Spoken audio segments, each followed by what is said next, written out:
Associate Professor of Epidemiology at the Johns Hopkins Bloomberg School of Public Health, Dr. Carrie Althoff, joins us now from Baltimore. Professor Althoff, it is always great to have you on the show. We've hit 150 million mark as India becomes the epicenter. Deaths there have hit at least 200,000. I'm wondering if this is how this is going to play out for the rest of the year. We are going to see hotspots, and by hotspot I mean countries that emerge as new epicenters as the virus continues to make its way around the world because of this lopsided vaccination that Jen was talking about. That's right. In infectious disease epidemiology, we think about this paradigm of the host, which is humans in this case, the agent, which is the coronavirus, and the environment. The host situation is different across countries, just as you described, with individuals living in higher income countries are more likely to be vaccinated. That's where a lot of the vaccine is going. In India, which is the epicenter right now, less than 1 in 10 are vaccinated. It's a very large country, a huge population, but clearly this balance of these three pieces is changing. It's changing rapidly. It will change in each country as things evolve. And in this situation, we see the results in India are just tragic right now.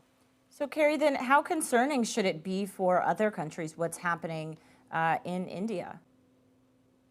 So in addition to vaccine rollout that's been going on, but still less than 1 in 10 are vaccinated in India, the virus that is circulating pretty heavily, although they don't have wide-scale genomic sequencing and surveillance of the virus, it's surveillance.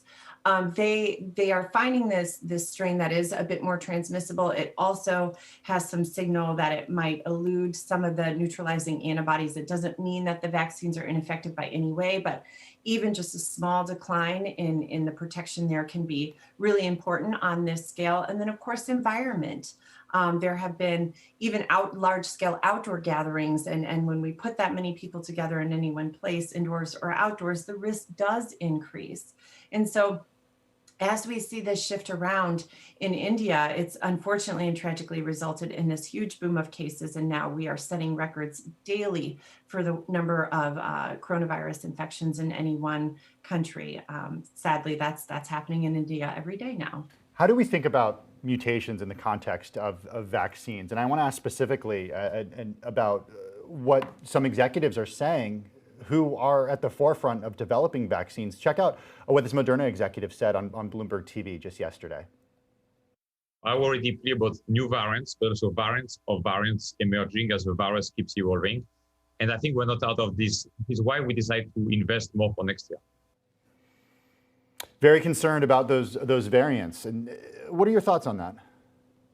Well, this idea of being poised and ready to change the vaccine, kind of tweak it as needed for variants, is something that the mRNA manufacturers are poised and ready for, and that's critical.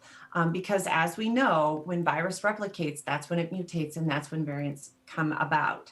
So when we have large-scale epidemics raging in not only India, but Central and South America is also getting, we're seeing major increases there as well in a few countries. And what we're concerned about, of course, is the emergence of variants, because variants don't just stay within a single country, right? They move all over the world.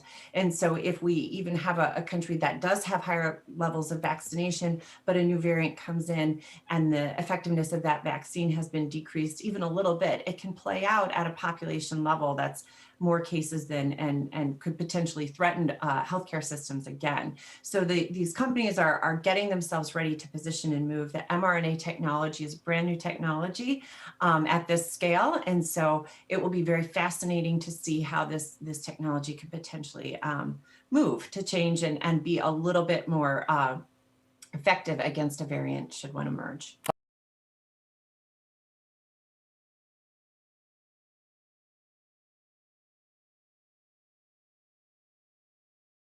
Thanks for watching Bloomberg Quicktake Now. Subscribe to our channel to see the biggest stories the moment they happen from around the world.